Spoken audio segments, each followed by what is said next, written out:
Hey, everybody, this is Rory McDonald from MacDonald Associates coming to you with the next episode of Tuesdays with Rory. I have in the studio today my friend Jon, whose last name I'm not going to even try to pronounce because I will get it wrong. But pumped to have you in the studio, pumped to have you here on the podcast, Tuesdays with Rory podcast. Tell everybody a little bit who you are. Say your last name for them since I didn't.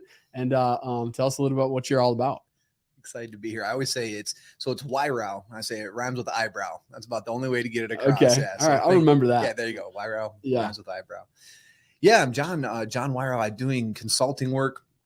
I actually do a lot in the credit union industry, which is an amazingly purpose-filled, amazing movement to be involved in, keeping money local, keeping wealth local, focusing on people over profits. Just love the credit union industry, but I also work outside of that as well.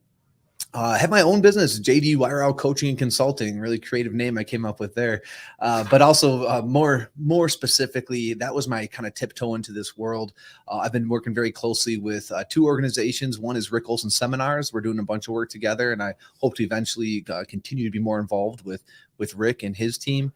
And then GTP Associates, it stands for Growth Through People, out of Midland, Michigan here. Rick's more based out of Wisconsin. He goes all over the country. He's traveling 50 weeks a year. I'm just really passionate about the workplace. I think to not get too ahead of myself here in your questioning, but I'm really passionate about bringing help and purpose to the workplace. We have a lot of issues in the country right now. We've got mental health issues. We've got people searching for purpose. You've heard of the Great Resignation. We've heard about quiet quitting, all these things going on. I want to help people find mission and purpose in what they are doing. We work 40 to 45 to 50 or more hours a week for 40 to 50 years of our lives. So when we're 100 years old and we look back at our lives, the way we feel about our lives is going to be greatly influenced by how we feel at work. And that's kind of the passion driving me. Yeah. So this isn't primarily just for small businesses too. This is, hey, I'm across the map, not even necessarily here just in Michigan, correct? Correct. Yeah. Yeah. In fact, there's this group I'm a part of. It's a volunteer leadership team for the Great Lakes Bay region of conscious capitalism. But conscious capitalism is an international movement. It's all over the place. They're involved with big companies. There's actually a book if you want to check it out. It's called Conscious Capitalism. It was written by John Mackey. He was the founder of Whole Foods. Okay. And then this guy named Raj Sisodia, which he's a pretty big name in the kind of in the consulting world. Mm-hmm. And anyways, that's an international movement. So they're involved everywhere. I am a father of two. I've got a 3-year-old daughter. I've got a 7-month-old daughter, both beautiful little redheads. I love all the redheads in my house. Actually, one of the main things I've been trying to do, I do have some travel involved. In fact, I'm going to North Dakota in a couple of weeks to work with a credit union out there through Rick Olson Seminars. But I do try to do a lot of as much as I can via Zoom and do as much as I can in the Great Lakes Bay region of Michigan, just because I want to be present I have to coach a 3-year-old soccer team here starting up. But no, travel is definitely in the works. In fact, the plan for 2024 is to do a lot of travel to a lot of Rick Olson Seminars current clients and start interacting with them a bit more too. So local, national, worldwide. You go everywhere. Yes, sir. I love it, man. So a lot of people might not know this too. Like you're getting into in your introduction, which is very good, by the way. Way to go on that. No, thank you. Yeah. In your introduction though, on what it is that you're kind of saying about what it is you do, bringing meaning, bringing purpose into the workplace. You're not just talking about the owner, the CEO, you know what I mean? It's not just the high up people. You're talking about, hey, companies don't exist if everybody's not bought in, if everybody doesn't have a role, if everybody doesn't have a meaning within that.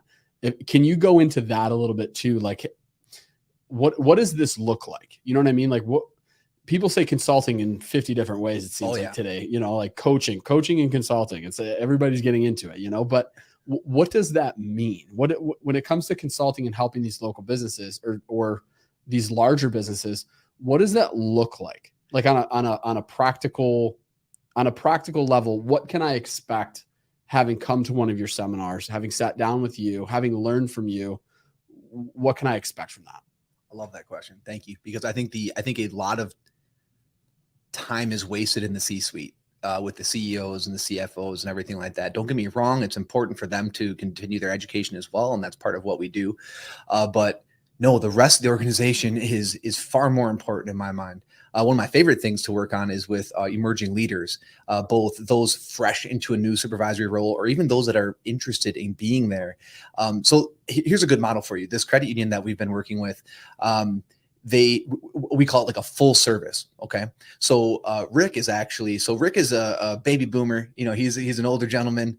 No offense, Rick, if you're watching this. I'm a millennial, right? And so we find that if you've ever heard of like, you know, your sphere of influence, you're most impactful for people that are within a 10-year radius of you, 10 years older, 10 years younger. Mm-hmm. So we found it's a very impactful thing to have a baby boomer and millennial team up. Yeah. So this is what's going on with them. So first, you know, Rick is doing something called a coaching college, which is something he does with several organizations throughout the country. It's really cool.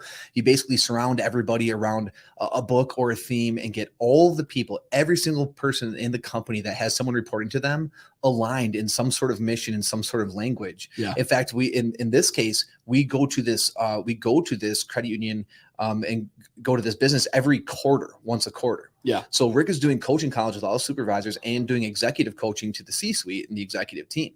And what I'm doing is doing all staff training and emerging leader training. And actually, one of my expertise, I've worked my entire career in a contact center environment. So I also do a lot of contact center consulting, which as a side note is a huge passion of mine, mostly because if you haven't worked in a call center, like you don't know what it's like to get beat up a bit. Yeah. Call centers, man, people have a lot of, all the realtors out there are listening to you now going, I know exactly what you're talking about. Man, Yeah. people have so much confidence when they're not sitting in front of you. They will let you have it. Oh, yeah.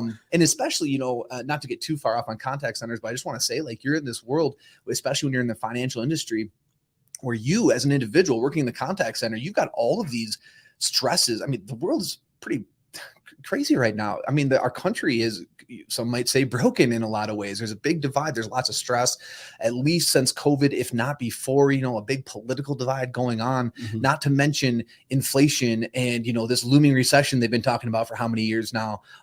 It's scary stuff. And it's a lot of stress we have to deal with. And then you have to talk to that person on the phone that has all those things going on, and they just unload it on you because you're that faceless person on the other side of the phone. Yeah. And you have to keep your cool because study after study shows, especially go on Gallup, you'll see all sorts of articles about this. People pay for experience.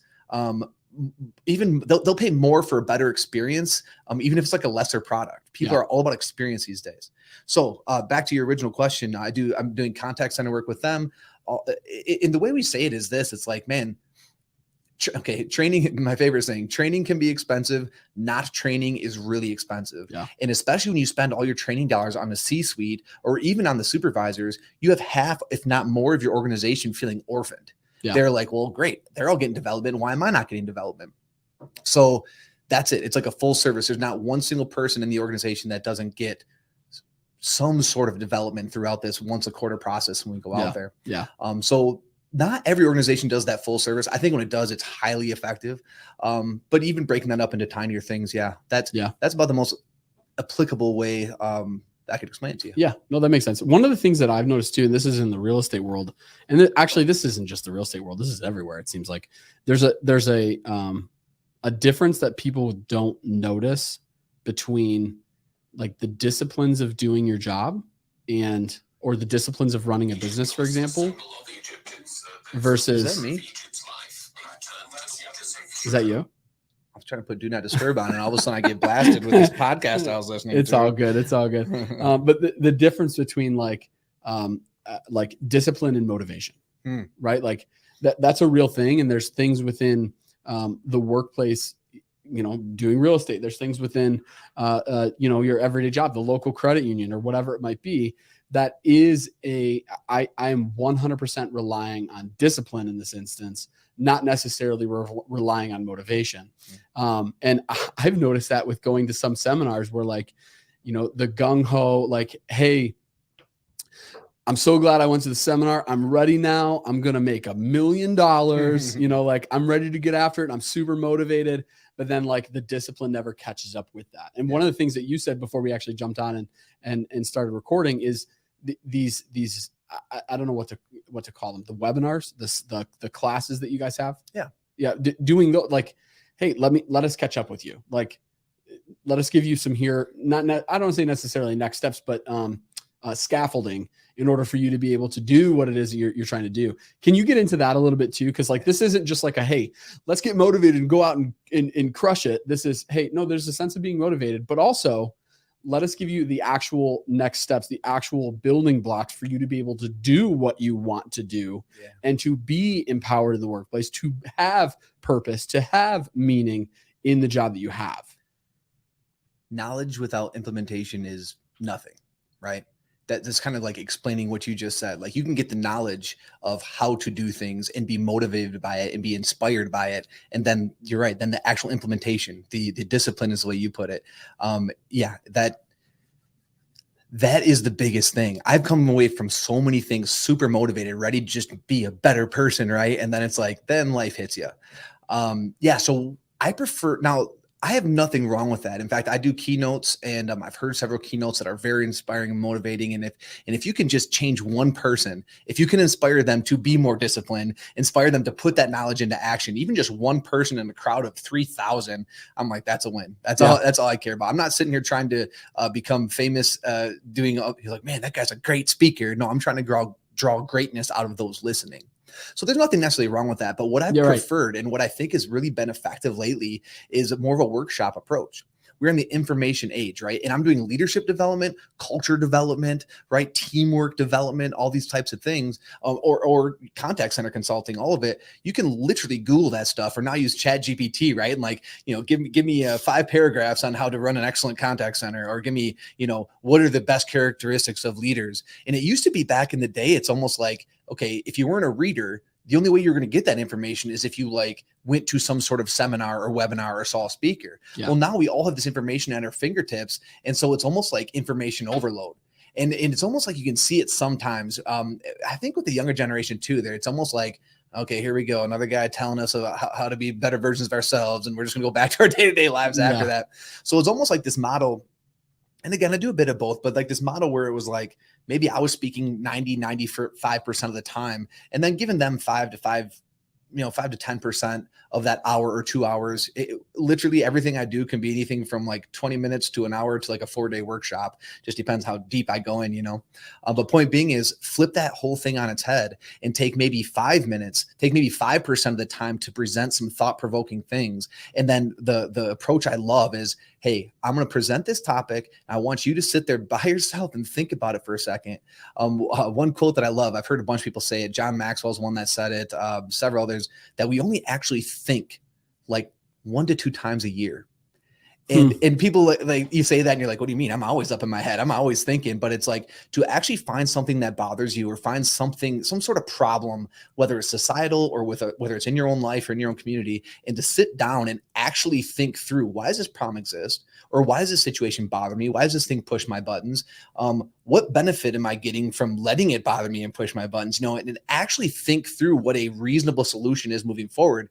We don't take the time to do that often. Yeah. And so point being is, we want to give people time to do that. So I have them sit and kind of write out their thoughts based on whatever topic I present. And normally, I'll meet with the sponsor ahead of time, the CEO or whoever, the head trainer, say, what are the main things we want to focus on? And either I'll recommend a book or just kind of create some content for it. But then let them work on it themselves. And then I always have them sit next to someone they don't know very well, right? Someone from the organization you don't talk to a lot. And then they just kind of talk amongst themselves for a little bit, and then open it up. Group, what do we all talk about, team? And it just fosters this awesome environment where so many people look at me and they're like, we've never taken time to think about this stuff as a group before. Yeah. I've never taken time as an individual to write out my thoughts in this way before. So anything from that keynote speaker, but the eye openers I've been seeing lately is just this workshop approach where they're just like, man, this is impactful. I don't need to sit here. I can Google, I can YouTube a TED talk. I can do anything on this. I get all the information I need, but to take time out of my work day to actually sit and think about how I can become a better employee, a better leader, a better whatever. Right. They're stakeholders now. Stakeholders, every last one of them. Yeah.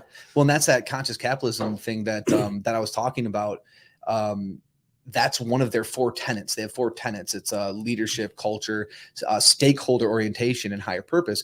The stakeholder orientation meaning, Well, the whole thing of conscious capitalism is like capitalism has such a bad name, right? Everyone's like saying, "Oh, that's the reason for people being poor," and then the richest people in the world hold 98% of the money or whatever the case may be. They call that kind of crony capitalism, where yes, you can take advantage of your stakeholders on behalf of your shareholders. Mm-hmm. So it's like, let's get out of this shareholder mentality and let's focus on every single stakeholder and every decision we make, and our employees and everyone up and down the supply chain, and make sure the business that we are running is a conscious business, and the moves we are making aren't just to make profit, but it's to ensure everyone's benefiting. And I have to say that study after study shows that also brings profits. And if you want long-term sustainability, a lot of times it's like, okay, there's a recession. Oh, let's cut half of our staff, right? It's not a longevity. It's not a long-term sustainable approach. Yeah. Companies will lose out long-term if they do that. So if you take the time to get feedback from all your stakeholders and take the time to develop all of your stakeholders, you create this like unbreakable force that is just like a force for good, and it's making you money and it's bringing people purpose. It's an awesome 1-2 punch. Yeah. I got to imagine, especially you just brought this up, like we're in recession, entering recession, in the middle of it, however you want people want to put it. But like because you see this right now, people are getting cut from their jobs right, left and right at this immediate moment. It is a real thing. And it's hard to hire somebody. You got to retrain them. You got to redo everything. And versus giving somebody some, say influence within the company, it changes things quite a bit. One of the other things I wanted to get into too with you. So there's the aspect of like caring about businesses. And I know that we both see similarly on what it is that I'm about to bring up, but there's the, hey, I care for the people that I work with. I care for the people that I work for. And this goes deeper than me making sure that these people's bills are paid, and these people, in my case, like they're not going to be in a spot where they can't afford their mortgage, right? Like, yes, that's good. That's taking care of people. Everybody should think that way, but take it even one step further. And I've said this on the podcast 100 different times, and I'll let you get into your beliefs with this too. I follow Jesus, period. Right? Like I am a Jesus follower who sells houses, right? I could leave this job in 10 seconds, go sell insurance, go back to teaching. I could do whatever it is. It's not going to change the foundation of who it is that I know that I am. I follow Jesus first. And so being able to have that conversation and being self-employed is kind of a benefit to me of being able to there's nobody I answer to. I can say whatever the heck I want to whoever I want. And usually it revolves around Christ, you know, like that's kind of the cool piece for me, but also from your point of view too, like, this isn't like here's how to bring Jesus into the workplace. We want to benefit your business. We want to bring value to your business so that you can grow, because we know that is the reason why you're bringing us in here. However, I've got something else for you too. Mm-hmm. Like there's that aspect. So I want you to share your perspective on that a little bit too, if you can. Yeah. Well, I mean, it boils down to some of the stuff I was saying earlier, in terms of like, we spend the vast majority of our lives at work, right? And so if you're not finding a way to do Christ-like things, or at least, obviously it's our journey to be more like Jesus, right? That's what we're trying to do. We're trying to be that perfect person that we will never be. Yeah. Right. And so if we're not, it used to be for the longest time for me, what was really interesting is I had my secular workplace, and then my faith journey was over here. Two separate, completely different paths. And for a long time, that was fine for me because I was actually completely atheist. I had left Christ. I had left the church. I thought I knew better. And it just seemed like there's religion seemed to be a bad thing. It can create so much evil and turmoil. And I was like, well, I just so happened to be born into this family because I was born and raised in the church, right? And then I go off to college. I'm like, okay, well, there doesn't need to be a God, does there? And I don't really have to follow all this stuff, because who can make sense of this big stinking book anyways? There's just so much, all these different stories. What am I supposed to figure out from that? I can do it myself, right? And thank God I came back in a strong way, stronger than I had ever been before. But the bottom line is this: I was like still going through work. And one of the things I really coach and teach on, and that I think is like the essence of our being, is emotional intelligence. Okay, which is the philosophies behind it have been around for thousands of years, but the actual science was brought back in the 90s by a guy named Daniel Goleman. He kind of brought it to like the light of the science community. So there's really cool scientific stuff behind it that I'm not going to go into, because I always try to keep on the application, because science really bores people, and you could Google that and I'll probably sound like an idiot and say some words wrong. But the bottom line is, it was like, okay, here's my secular workplace. I'm coaching and training people. I'm running workshops on emotional intelligence. A quick rundown of that is, it's really broken into 4 areas for the most part. You've got self-awareness and self-management, right? Becoming kind of more aware of who you are as an individual. And then once you have that better awareness of yourself, which just like none of us are ever going to be like Jesus, none of us are ever going to be fully self-aware. Our brains are far too complex to really understand who we are and why we do the things we do all the time. But greater awareness of yourself, and then using that information to manage your day-to-day living and lead yourself. We're all leaders, whether we like it or not, right? And then the second 2 pieces, after you have the self-awareness and self-management, the second 2 pieces of emotional intelligence are social awareness and relationship management. Okay, so I was teaching this stuff, and my pastor is like, "Hey, I want you to take that leadership stuff you've been doing and teach it to our leadership team here at church." He goes, "But I'm going to challenge you. You have to bring in scripture. You got to bring God into it. Don't do it in that secular way." And I was like, challenge accepted. Let's rock this. Yeah. And all of a sudden I'm like, well, my gosh, I've been teaching biblical stuff this whole time. I didn't even realize it, because, when I think it was Peter asked Jesus, what are the 2 most important, or what's the most important commandment that we're supposed to follow? And Jesus responded with 2. It's love God, your Father, and love your neighbor, right? Yeah, more or less. You're right. You're accurate. When I quote scripture, I botch all the time. Some sort of paraphrased mess of what it really is. But the bottom line is the message. Yeah, I got you. I got you. Right. I'm the same way, bro. It's all good. So on the personal side, the self-awareness, how can you truly know yourself if it's not if you don't understand yourself as a creation of God, right? And then the management piece is almost kind of like the fruit of the Spirit. It's kind of like, are you living life with love and patience, and are you truly finding joy in what you're doing? And then the social competency side is social awareness, picking up on the cues of others, actually caring about the journey they're on. I always say there's a Brene Brown. She's a podcaster. I don't know if you've heard of her or not. Author and podcaster. And she says, let's stop trying to walk a mile in someone else's shoes and just take the time to listen to them about what it was like to walk that mile in their shoes. Yeah. And that's kind of like the social awareness bit. And then the relationship management is, let's come together and help each other become better versions of ourselves. Iron sharpens iron type of deal, right? And I was part of this workshop recently. I think it's called Awakening. What was it called? This company, they're called Exchange. And it was this 3-day webinar. And they explained this thing that I thought was really cool. Bottom line is, we are all influencing each other all the time, whether we like it or not. So whether you think you're I'm not a supervisor, so I'm not a leader, I'm not a man. No.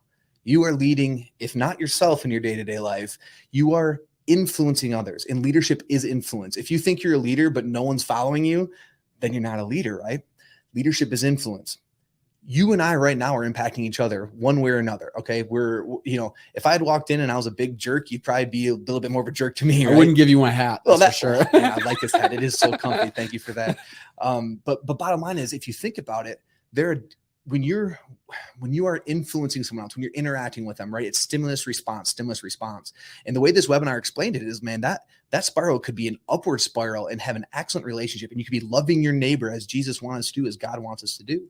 Or you could just have that like toxicity, either in an interaction or relationship, where that stimulus response is like a downward spiral. And if everyone took a second right now and thought about it, you can think of that interaction that happened recently, or someone in your life. Yeah. Maybe it's a cousin, maybe it's an uncle, maybe it's a brother or sister, or maybe it's a friend that it's like, man, every time I interact with them, it's just like this downward spiral. Yeah. So to have like a better understanding of yourself, both in terms of who you are in God's creation and just who you are in the social aspect of it all, and to focus on having this positive interaction with as many people as you can, at work, at the grocery store, everywhere you can. Yeah. You are having this positive influence and helping bring joy to people's lives. So that was my long way of explaining. It made me realize this whole time, I was like, man, I'm actually teaching things that this is what God wants from us. He doesn't want us to be upset. He doesn't want us to have a lack of purpose or meaning in our lives. So let's find a way to bring that meaning that he wants from us into the workplace. Yes. No, I would 100% agree. The big thing that in sitting down with other business owners, or I mean, just people in general, like there's this idea that, I mean, you said it, like the separation between like, this is, this is my workplace. This is my business. This is my job, whatever it is. And then over here is my spiritual walk with Jesus, or your spiritual walk. If you're something else, you're not Christian. These things so heavily overlap. And like for those who are keeping these two things separate, I implore you to put them together, because there are times, like you talked about the routine aspect of it. Like, okay, know yourself, know your communicate, or your, how you interact with other people. Yes. And then, okay, how am I going to plan my day around this? And when I first got into real estate and I was doing this thing full time, one of the things that I would often do is I'd go, hey, you know, from 8 o'clock until 11 is my calling center time kind of deal. Like, this is the time where I'm trying to find new business, but hey, God, I'm going to hold this loosely. And if you want me to go somewhere else, I'm okay with that. Because reality is I know that, yes, you care about the things that I care about. I want to care about the things that you care about. And I know you care about my business. I know you do. So if it means me going to a coffee shop in St. Clair Shores or Armada or Port Huron or up near you guys in Frankenmuth, wherever it is you want me to be, I will be there. But I know that if this is what you really want me to do, you're going to make it clear, to one, and two, it's going to be fruitful in some way. And so it's kind of walking in faith in that too, of going like, hey, if this is what God's asked me to do, I'm going to do it, knowing that he's going to show up in some kind of way. And for those of you out there who are listening to this and going like, yeah, you know, like I don't really influence with people. What are you talking about? I don't really have influence with people. I don't really interact. I work at, you know, X job and I've got headphones on and no one really talks to me and I'm on my own. Do you got a wife? Do you got a husband? Friends? Do you have kids? Do you have a mom and dad? Do you have friends? Like, especially in a household, like, man, this is everything that you're saying. This bleeds more than just into business, you know, because my business, my wife's involved in some way, shape, or form. My kids, they're involved in some way, shape, or form. They are. I can't help it. You know what I mean? Like, it's going to happen. So it's the exact same thing. If you're just an employee that's involved in whatever these businesses are, your kids are watching you. Your children are watching you. Your wife, your husband, they're watching you. So walk in such a way to where your kids are going to look back and go, I am so proud.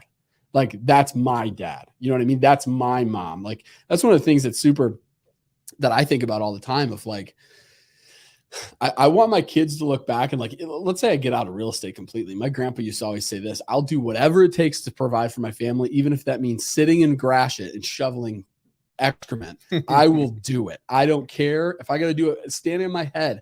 I'll make it happen. And like that mindset of going, nope, God, you have entrusted me with this. I'm going to walk in it strong. I'm going to walk in it confidently, even when it's awful. I'm going to do it because I know that you've entrusted me with these kids. You've entrusted me with this wife, this husband. I'm going to walk confidently in that. And that involves your business too. Like, whether it's doing this, consulting, putting garage doors up, whatever it might be, man, you do it full well, knowing that this is the position that God has put you in to do this. So there's no other way to say this. There's no half-assing this. Whole ass it, you know, get after it and do everything that you can to honor not just yourself, your family, but Jesus, because he put you in that position. I have so many things I want to jump. I have like 5 different things. Go for it, dude. Go. No. Yeah. Well, first of all, I like how you said garage door. I met a very nice man that installed my garage door recently. And honestly, he came up with a big smile, gave me a big handshake. And you want to know what? I've been having a crappy day. And I literally, like, it was an aha moment. Like, this guy literally with his awesome smile and handshake and just talked with me a little bit. It made my day a little brighter. Yeah. So perfect example, influence all the time, everyone you interact with. I loved it. Okay, so I got to tell you a quick little story. I always tell this story, well, as much as I can in the workplace setting. It's a story about my grandpa. His name is Dale Van Fleet. I'm throwing him out there. He's an old fella. Oh yeah, actually, if you want to get into that whole thing, that's Frankenmuth, Van Fleet. I mean, that's actually the band's kind of unofficially named after my grandma. My grandma's name is Gretna Van Fleet. And she went to church. So three of the kids in Greta Van Fleet, they're brothers, and their grandpa went to church with my grandma. One day, their grandpa says, "Hey, I'm going over to Gretna Van Fleet's," and they're like, "Oh, that's it's an interesting sounding name. And they drop the N, and that's Greta Van Fleet. It's crazy. Like they have this whole following called the Peaceful Army. Greta Van Fleet does. Yeah. And they'll come to Frankenmuth sometimes because, it's the birthplace of Greta Van Fleet. And I always invite my grandma. I've had to go to be like her bodyguard sometimes, and like escort her in because she doesn't get around all that well these days. But she comes and she's just, it's hilarious. She's famous. But anyways, her husband, Dale Van Fleet, I was working with one time. I was like 16 years old and I was down in his basement. We were putting a drop ceiling in. And there's another gentleman standing up on a ladder. Grandpa and I are on opposite sides of the basement. And the guy says, "Hey, Dale, come take a look at this for me, will you?" So Grandpa walks over, kind of all just like, "Oh, I'm needed. I'm a smart guy." And he really is. He looks up and says, "Yeah, Frank, how can I help you?" And Frank says, "Does this look good to you? Does this bracket look good?" And Grandpa looked up at it and he goes, "Well, if you're willing to put your name on that." And he kind of walked away. And you could see that Frank was just like, "Just tell me if it's right or wrong." He's just kind of like upset by this. And I'm like 16 years old or so, being like, man, I'm used to like either teachers or coaches or video games tell me what's right or what's wrong. And Grandpa poses this thing like, "Well, are you willing to put your name on that?" And you just made me think about that. Are you willing to put your name on what you do on a daily basis in front of your kids and your parents and your spouse and your siblings and in front of God himself? So for me, for the longest time where I was floundering, trying to figure out what I want to do when I grew up, I at least had this life philosophy. Am I willing to put my name on how I'm living my life right now? Many times the answer was no, I was not. So I always actually went for some sort of improvement, whether it was reading a book or going for my master's degree or, learning another language or all the different things I've done throughout my life. I was at least trying to be willing to put my name on the self-development that I'm doing. And I'm telling you, it was not until just the last few years here when I realized it's not all about just being selfish. It's about influencing others. It's not just about now, what's really funny. Are you familiar with Jordan Peterson? Yeah.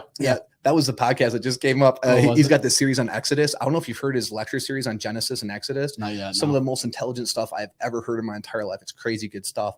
But he talks a lot about, and it's not just him. There's other kind of philosophers that say this too, but you have to, before you're going to try to change the world, you better work on yourself. And then after that, work on your household, because those two things are some of the hardest things you can possibly do. You probably know you probably have like an aunt or or maybe it's your mom or maybe it's your sister. I don't know why I always go with women on this. It's kind of like maybe not just a matriarch thing, but they're always trying to do everything for everybody else. And they never take time to focus or develop themselves. And they're always doing everything and they're run ragged doing that. And I say that's actually kind of like selfish in a sense. And I always pose this question in my workshops: is it selfish to work on yourself? Because inherently in that word, it kind of seems like it is. Like, I'm going to take time to block everybody out, my kids, my family, and I'm just going to focus on developing myself. And then that seems selfish, but at the end of the day, it is the most selfless thing you can do. It's kind of like the whole airplane analogy, right? Put the oxygen mask on yourself before you put on somebody else. Because to first admit that you're not perfect, and it's funny to say that because it's like, but so many people are just like aren't into this like self-help or self-development stuff. To first admit that you have something to work on is a big step, and then to actually take time out of your life to work on it is another big step. And you will become a better person for those that are around you. And even though it may seem like you always want to pour yourself into them, if you don't take that step on your own to get yourself in order, you're never going to be the best you can be for those people around you. So you focus on yourself, then focus on others before you're going to try to go out and, stand on your social media soapbox and try to change the world or whatever the case may be. Yeah. No, that's good, man. We could sit here for another half an hour for sure. Yeah. It's up to you, brother. No, I want people to go, dang it, I just got to work and I need to pause this. So what we'll do is we'll have you on a second time. I think that'd be sweet. Do another podcast, or I come up to you guys, do your podcast with you guys. Yeah, that'd be sweet. That sounds nice. That would be cool. Yeah. But for all of you out there who are listening to this and you're like, hey, I think it'd be really beneficial for me to sit down, have a conversation with Jon, learn a little bit more about what you're doing with the consulting thing, and really see if this is something that they line up with and they want to get coaching and consulting from you. What's their best next step? Yeah. Find me on LinkedIn. I'm in the process of kind of working with a couple different consulting agencies. I think the best thing is to find me, Jon Weirauch, Weirauch. Yeah, rhymes with eyebrow. I'll put it up. Yeah. Yeah, Weirauch. Find me on LinkedIn and let's just have a chat. Every single person I've ever talked to in this capacity, we find some way to give you exactly what you feel you need in an organization. We do, and again, we figure out, is it the workshop approach? Is it more of just a quick keynote? Do you want to just work one-on-one, with me and things like that? So reach out. We'll kind of do a quick diagnosis of what's going on and see if we have a solution that'll help. I love it. I love it, dude. Super thankful for you to be able to come down here from Frankenmuth and hang with me here in the podcast room, and then talk about this, talk about business, talk about Jesus. I think it's all good, dude. Super thankful for it. It's been a pleasure. Thank you so much. Love it, man. Super thankful for you guys too. Thanks for tuning in today's episode of Tuesdays with Rory. We will catch you next time. Besides that, you guys have a blessed day.